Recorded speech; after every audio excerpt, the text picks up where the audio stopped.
See, they keep telling us, I mean, Dominic Perrottet and the Education Minister, Sarah, poor thing. I mean, they know nothing about what's going on in the classroom. I've been talking about this for ages, and teachers are intimidated, women, female teachers are intimidated, and teachers are leaving the profession. Tania, just have a look. I mean, this is not isolated, this stuff. Have a look at this video. This is what Mark and I and Tania and One Nation have been on about. It's inconceivable to people of my vintage that this goes on in the classroom, but it does. I mean, I've mentioned before I show you this video, I spoke to a young lady a couple of years ago. It was her first day as a teacher at the high school. I won't tell you which high school, but I did tell the government at the time what the high school was. And as she walked in, no one assisted her. She walked in, there were two big blokes about to throw suitcases at one another.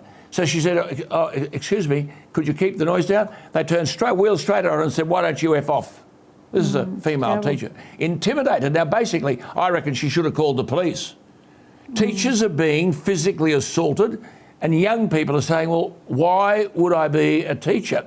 Just have a look at this. This is at Maitland Grossman High School, a government-funded co-ed school. This is education under the current government. Okay,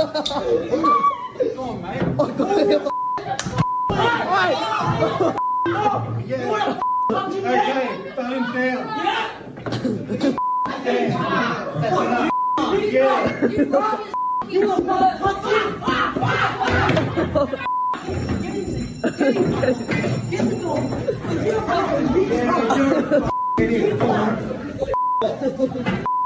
Touching children.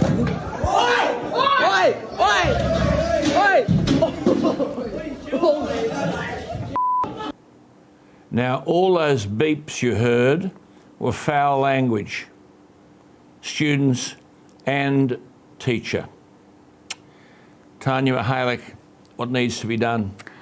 Well, One Nation policy is that we want to see kids that have behavioural issues actually be in a separate school. Years ago that was the case, but over time we're seeing kids with all sorts of behavioural issues being thrown in the mix with ordinary kids.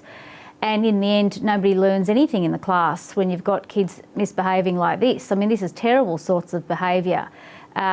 Who would want to go to school in an environment like that? Neither the kids nor the teachers. So, you know, problem is the Department of Education is not focused on these sorts of issues at all. They're focused on nonsense. You know, left-wing indoctrination, teaching gender fluidity, all sorts of nonsense is the priorities for the Department of Education, rather than actually prioritising these sorts of issues.